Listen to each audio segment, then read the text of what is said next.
Şirk, şirk deyib gəzən adamlardır.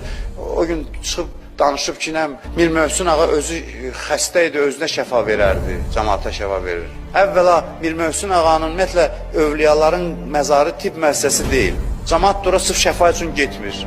Cəmaat gedir orada Allaha ibadət eləməyə.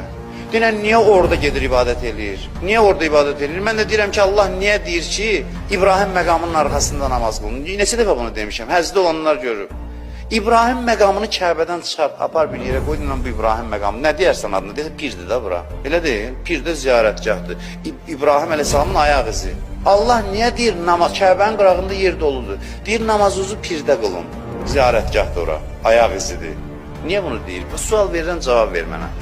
Ona görə ki, övliyanın məzarı üstündə dayanmaq təvazö xüsusiyyətidir. Göstərir ki, mən özümdən üstün kimisə qəbul edirəm.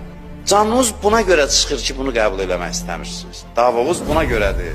Kimsə gedib orada Mir Möhsün ağa ibadət edir 20-ci əsrdə. Sən bilirsən axı ona ibadət eləmirlər.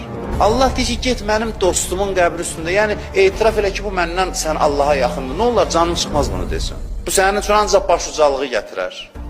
Allah da bəzən şəfanı orada qərar verir. Bu adam özü o qədər özünü düşünəndi ki, elə bilir ki, biri özünə şəfa istəməyibsə, deməli heç kəsə şəfa istəməz.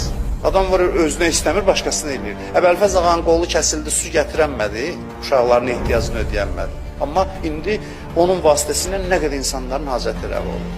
Sual verirəm, niyə görə Allah Quranda mələklərə deyir ki, uscudu li Adəm, Adəmə səcdə edin.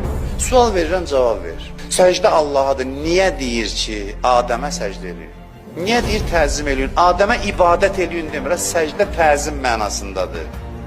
Mən bunun arxasında həmişə demişəm, gizli plan görürəm ki, bir dəstə xaricdən məqsədləri bu ki, bu söhbətləri salsınlar, yavaş-yavaş xalqı övliyalardan soyutsunlar, dindən məhəbbəti alsınlar, sərt ehkamcı bir din düzəltsinlər, yaxın şərqdə açdıqları oyunları bu ölkələrdə də eləsinlər. Orada da o bəhslərdən başladılar, getdilər hara qədər, ziyarətgahları partlatmağa qədər, dağıtmağa qədər.